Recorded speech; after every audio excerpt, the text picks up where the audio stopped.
Today's video is going to be lots of value and hopefully also a really fun learning experience. Because today we're going to dive really deep into supply and demand. So first, let's really quickly take a look at what you can expect to learn from this course. The very first thing we're going to take a look at is, of course, what is supply and demand? And also, of course, why is supply and demand so important to learn as a trader? We're also going to take a look at the law of supply and demand, and that includes things such as supply and demand curves, supply and demand shifts, and also something called market equilibrium. By the way, S&D simply means supply and demand, and I will use that throughout the course. And this chapter about the law of supply and demand is especially important because before I started to make this video, I watched lots of other supply and demand videos here on YouTube. And this is actually something that pretty much no other videos talks about. But this is actually very important because this is why supply and demand even works. After we have learned about the law of supply and demand, we're ready to take a look at supply and demand zones. In order to trade supply and demand, we need to be able to identify our supply and demand zones, and we have actually two main types of zones here. We have a zone type called aggressive, and we also have something called strong, high, and low zones, and we will take a look at both of these zones step by step. After we have learned how to identify the zones, we also, of course, need to learn how to draw supply and demand. So how do we mark up our supply and demand zones on our price chart? Last but not least, we will take a look at supply and demand trading strategies, both for beginners, but also for advanced traders. Sounds good? Let's get started. All right, so first things first, what is supply and demand? Well, in simple terms, supply and demand is the force behind all price movements. In order for the price to go up, we need to have more demand than supply. And in order for the price to go down, we need to have more supply than demand. By the way, if you don't know, this little sign right here and right here is just a fancy mathematical sign for saying that one thing is more than the other. And we can actually simplify demand to buying pressure. Throughout this course, you will learn that this is actually a sort of way too simplistic view of demand, but the reason I'm stating this already is because when you hear other traders talking about demand, they might say things like, we're seeing strong demand at a certain level, then they usually mean that we have lots of buying pressure at a certain level. We can also simplify supply to selling pressure, but you will also learn why this is a too simplistic view. So now when you have a very basic understanding of what supply and demand is, we're ready to take a look at the law of supply and demand. And let's start here by taking a look at the law of demand. The law of demand states that the higher the price, the lower the demand. And in order to really understand this, we need to look at a graph. So this graph right here is what is called a demand curve. And if you have been studying economics, you're probably already familiar with this graph. If you didn't know, I actually have a degree in economics, so I'm pretty familiar with this concept. But let me quickly explain how the demand curve works. So we have the price here on the y-axis, and we have the quantity demanded on the x-axis. And what the curve tells us is that as the price falls here, the quantity demanded increases. So if the price falls even more, we will see even more quantity demanded. And to simplify, you can think about quantity demanded as how many people are willing to buy. So let's imagine that this graph is the demand curve of ice cream cones. And let's say that the price up here is $10 and the price down here is, let's say, $1. And when one small ice cream cone costs $10, you will see that not many people are willing to buy. Perhaps the only people willing to buy at that price are super rich like Elon Musk, or they are people that really loves ice cream. But when the price is $1, you can see that the quantity demanded is much higher. Or in other words, many more people are willing to buy. And now the law of supply. The law of supply states that the higher the price, the higher the supply. And once again, let's super quickly take a look at the supply curve. Here we still have the price on the y-axis, but we have the quantity supplied on the x-axis. Or in other words, how many people are willing to sell at a certain price. So here, let's once again imagine that the supply curve is the price of ice creams, and you can see that up here at $10, you will have tons of people willing to sell. Why? Well, if you can sell an ice cream for $10, you will be able to make lots of money per ice cream, and this makes it so that many people are willing to sell at that price. But down here, at $1, you will see that only a few producers are willing to sell at this price. Perhaps the only companies that can sell ice cream for $1 are super large companies that can produce for very small costs. And now, guys, we are ready to combine the demand curve and the supply curve. So the downward sloping line is the demand curve, or in other words, the buyers, and the upward sloping line is the supply curve, or in other words, the sellers. And let's make this a little bit more relevant than ice cream cones and think about this graph as the Bitcoin price. So we have the Bitcoin price on the x-axis, and we have the amount of people willing to buy Bitcoin on the y-axis. So let's say that the price up here is 100,000, or in other words, 100K, and the price down here is $10,000, or in other words, 10K. And as you can see up here on $100,000, we will have many more sellers compared to buyers. And because we have many more sellers compared to buyers, this will actually push the price down. And down at 10,000, we have many more buyers compared to sellers. And because we have more buying than selling pressure, this will push the price up. And this process happens until the price reaches something called the equilibrium.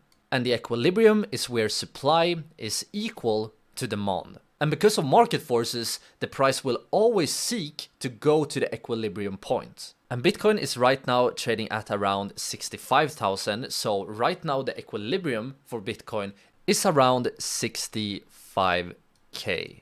And now you might of course wonder, why did I learn all this? Well, you have to understand this in order to understand how supply and demand moves price. So now let's take a look at something called a demand shift. So here we once again have the graph with both the supply and demand curve. We have the price here on the y-axis, and you can think about this as the price of anything. It could be Bitcoin, it could be ice cream, it doesn't really matter. And we also of course have the quantity or the amount here on the y-axis. And what is a demand shift? Well, a demand shift happens when for some reason the demand for a product at a certain price increases. If you think about this chart as ice cream, perhaps it's a super hot and sunny summer day, which makes people more willing to buy at a certain price. But if you think about this graph as, for example, a Bitcoin chart, a demand shift can happen because a large player, such as a bank or other financial institution,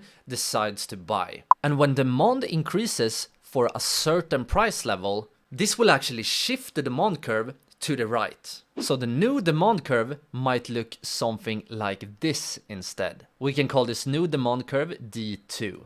But now, after the shift, what happened to the equilibrium? Well, as you can see, after this new demand shift, the equilibrium has shifted to this new point right here. And as you know, the price will always move to the equilibrium. So this demand shift that a bank or financial institution caused will lead to the price going up. And if the supply curve is the same, you can also see that the quantity, or in other words, the volume, have increased. And it's actually these supply and demand shifts we as traders are looking out for. Because if we can spot areas on the charts where these shifts are likely to happen, we as traders can make money.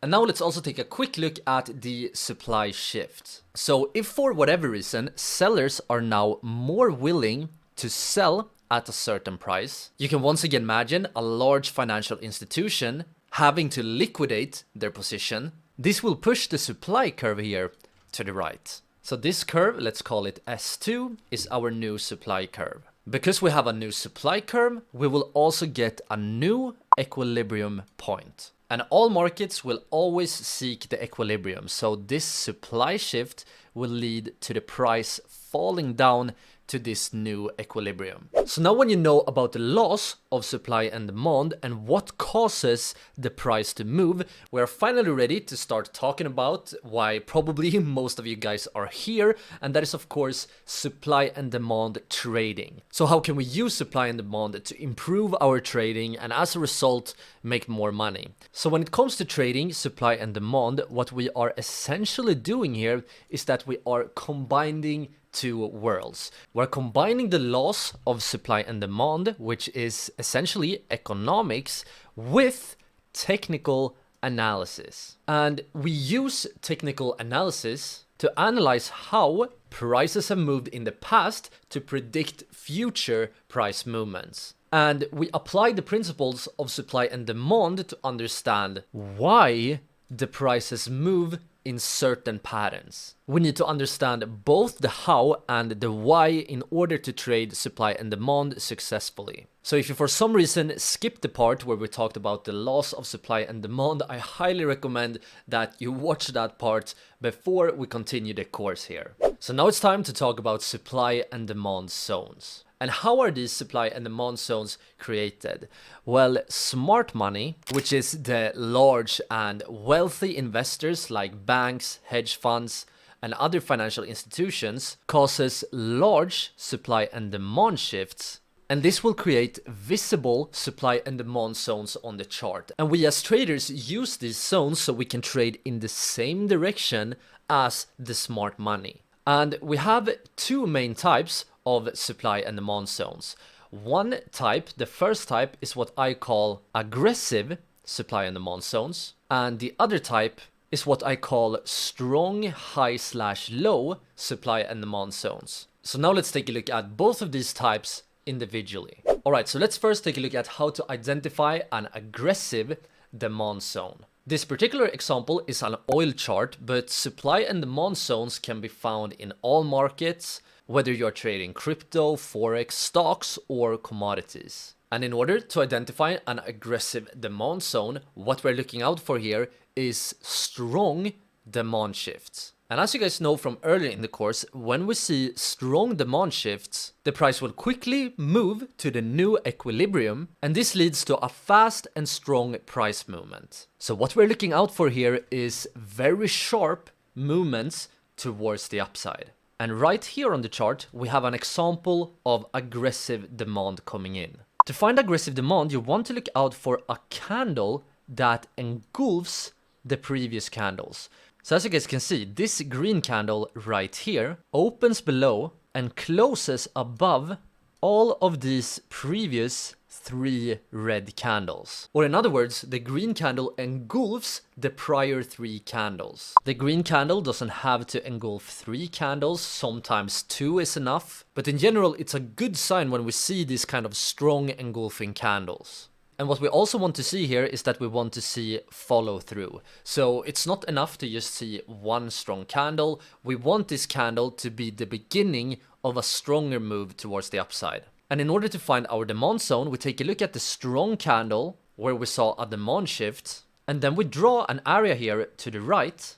And the principle we're using here is that since we saw so much demand coming in at that price level before, we are likely to see demand coming in at that price area again when the price returns. And you may of course wonder, how exactly do we draw our supply and demand zones? And that is something I will talk about very soon. But for now, all you have to know is that aggressive demand zones are created from these strong demand shifts, or in other words, the strong price movements, and that it's likely that demand will come in at around this price area again. And in this particular example, you can see that eventually the price came down towards this demand area once again. And from this area, we saw multiple strong pushes, especially this last push right here was a massive demand shift. And now let's switch the attention and take a look at the aggressive supply zone. So what we're now looking out for is strong supply shifts. These supply shifts are often caused by smart money, or in other words, investors that has very large positions. And because price always seeks equilibrium, when we see this strong shift,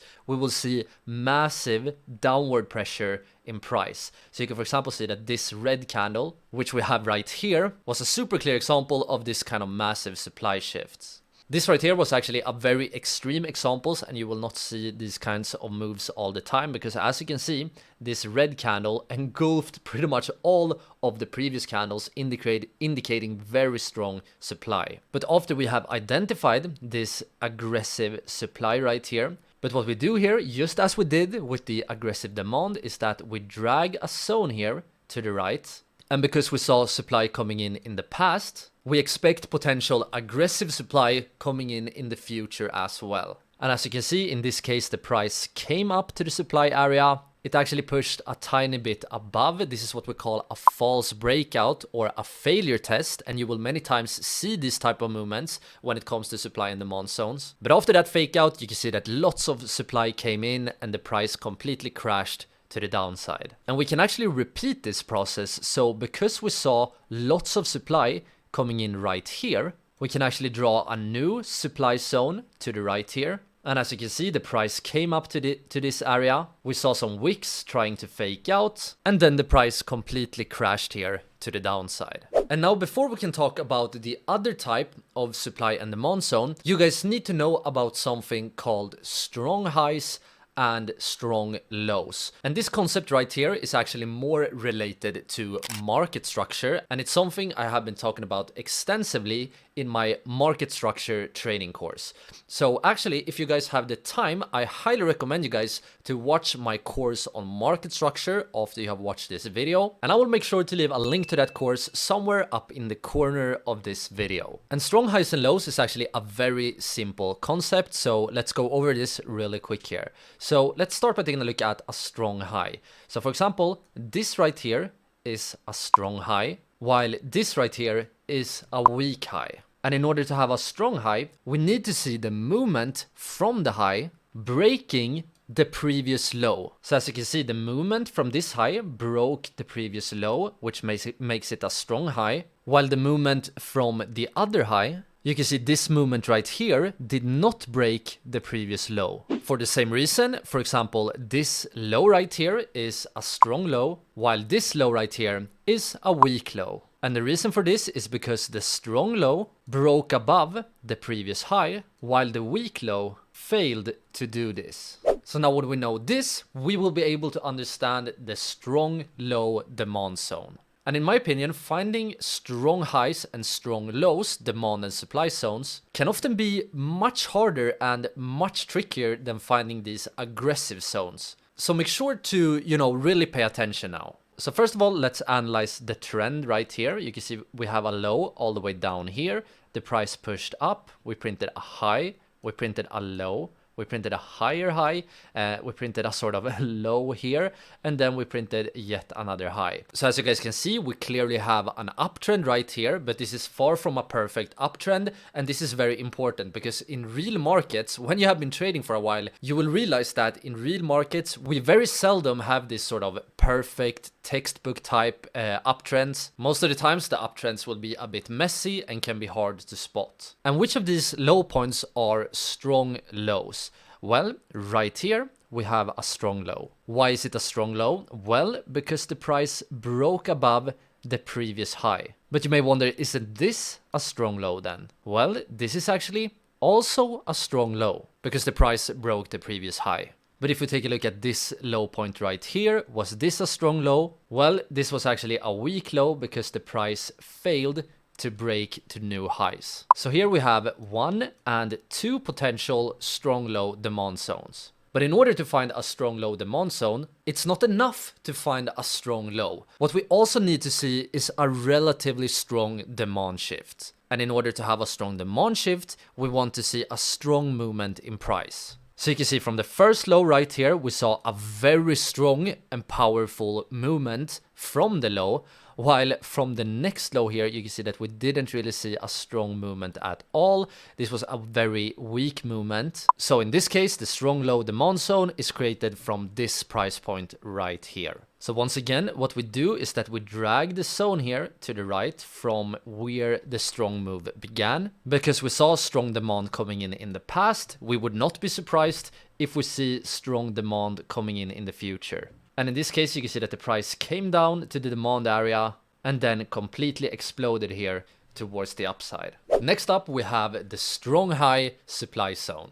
And this right here is, at least in my opinion, a more clear example. You can see we have a high, we have a low, we have a high, we have a low, high, low, and so on and so on. And which of these highs are strong highs? Well, the first high right here is actually not really a strong high because it failed to break below the previous low, right? You can see the low came in here at the same level. But if we extend this line right here, we can see that the next high very clearly broke below. So this right here is a strong high. And if you, for example, take a look at this high right here, you can see that this is a weak high because this one failed to break lows. So in this example, it's pretty clear that this part right here is our possible strong high supply zone. But remember guys, it's not enough to find a strong high. We also want to see a strong supply shift, or in other words, we want to see that strong and sharp movement towards the downside. And in this case, you can clearly see that from the strong high, we saw a massive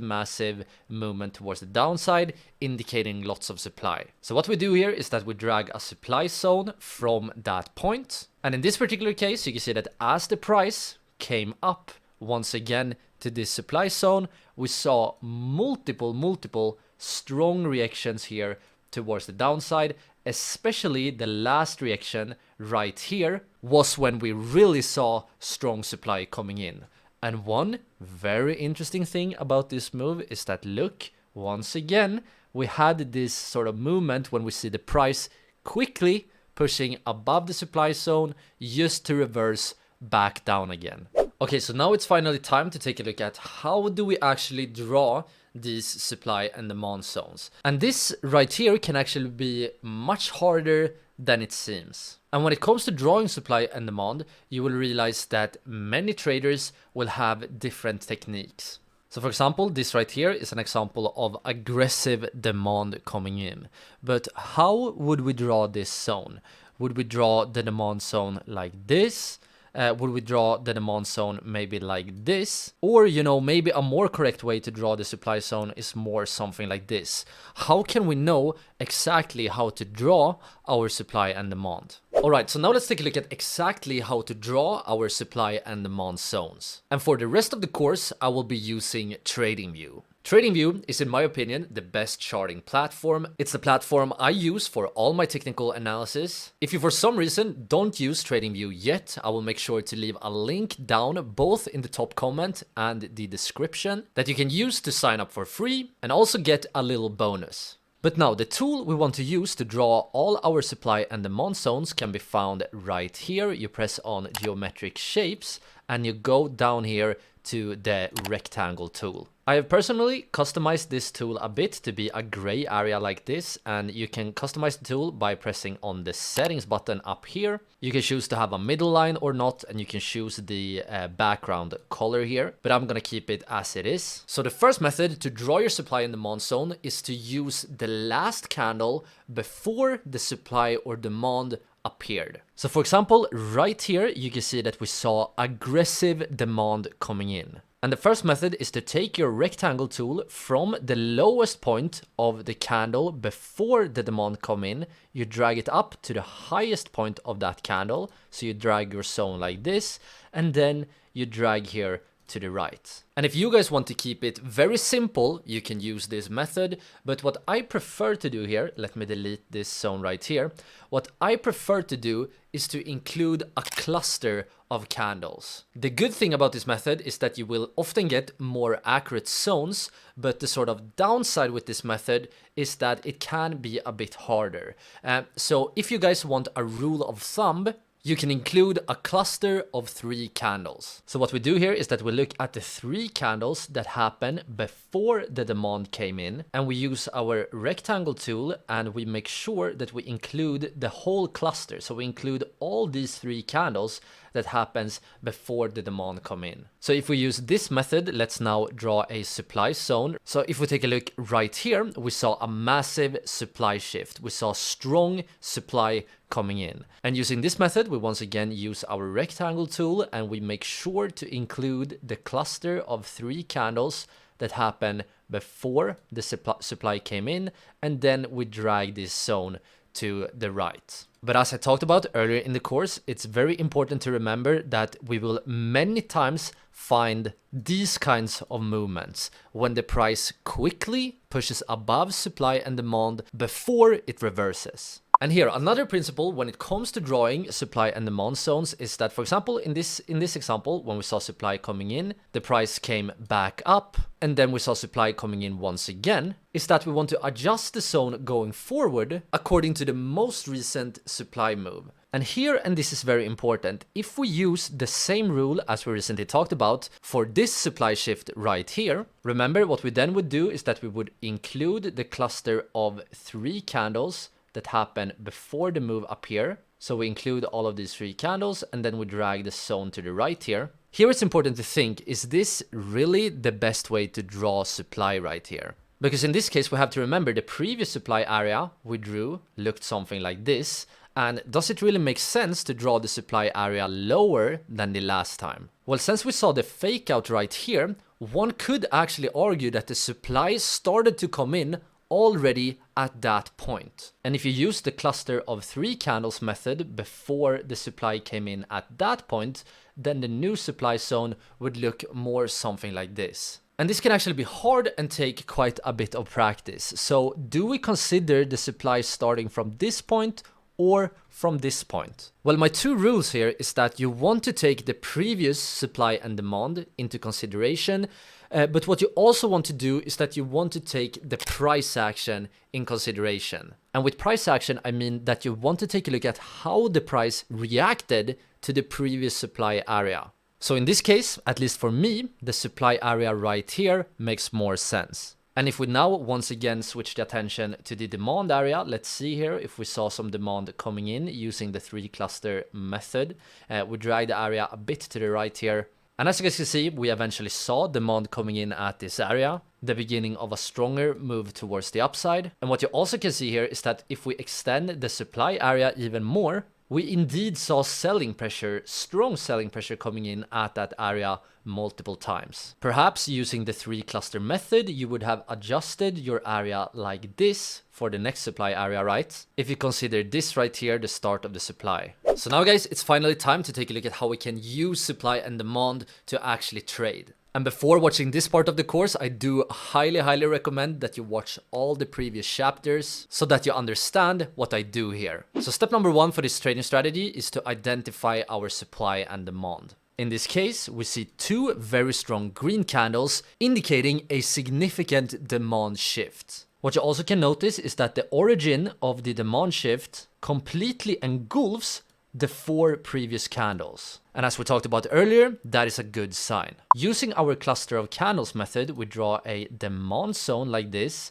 and we extend the demand zone here to the right. But what we also can notice is that before this demand zone appeared, we saw a very strong supply shift. We once again use our cluster of candles method and draw a supply zone like this. And to keep it simple, let's say that we are a trader that are looking for bullish trades, or in other words, we're looking to go long. And we don't want to go long here on the initial move. What we are waiting for here is that we're waiting for the price to come down to this demand area once again, and then we're looking out for a reaction of this area. So the next part of the strategy here is pretty much a waiting game. As new information comes in, you might need to adjust your demand or supply zones according to new information, which we talked about earlier. And at this point, you might need to adjust your supply area once again according to the most recent information. But now, as you can see, the price has finally came down to our demand area. And what we're looking out for here is that we're looking out for a reaction of the demand. So in this case, you saw the price wicking down to the demand area multiple times. And then we saw a strong green candle, and this can actually act as our entry signal. So we enter our long position right here. There are 2 main ways to set your stop loss. One method is to simply set your stop loss just below the lowest point here of the reaction. Another method is to set your stop loss all the way below the lowest point of the demand zone. However, for reasons that you will see very soon, we decide to set our stop loss just below the low. And as for your target level, you can either aim for a fixed risk to reward ratio, such as a 2 to 1, This basically means that the reward is twice as big than what you lose if you lose the trade. But what I prefer to do here is to look at previous supply and place the target a bit below the previous supply area. And if we let this trade play out, we can see that initially it went in the opposite direction, but as the trade went on here, we eventually reached our target level. You can see we actually did get a strong reaction here of the supply area. And what you also can see here is that if we continue to play out the price, you can see that we got reacted again. One time we saw a small reaction here before the price finally pushed above. And what you also can notice here is that even if we set our target level higher up, so if we set the target at our supply area, we would have still locked in some nice profits. But alright guys, so thank you so much for watching this course. If you watched this video all the way to the end, amazing job. Don't hesitate to drop a comment and tell the world about it. And also, if you found this video helpful, the best way to support the channel is to like the video and perhaps also share the video with someone you think would benefit from the course. And also, of course, guys, if you have any questions, don't hesitate to drop a comment down below. I will try my very best to answer every single comment on this video. And last but not least, when you are ready to continue your trading journey, I highly recommend that you watch this playlist that just popped up on the screen. In this playlist, you can find all my trading courses here on YouTube. So I hope I will see you in another video very soon. For now, take care. Ciao, ciao.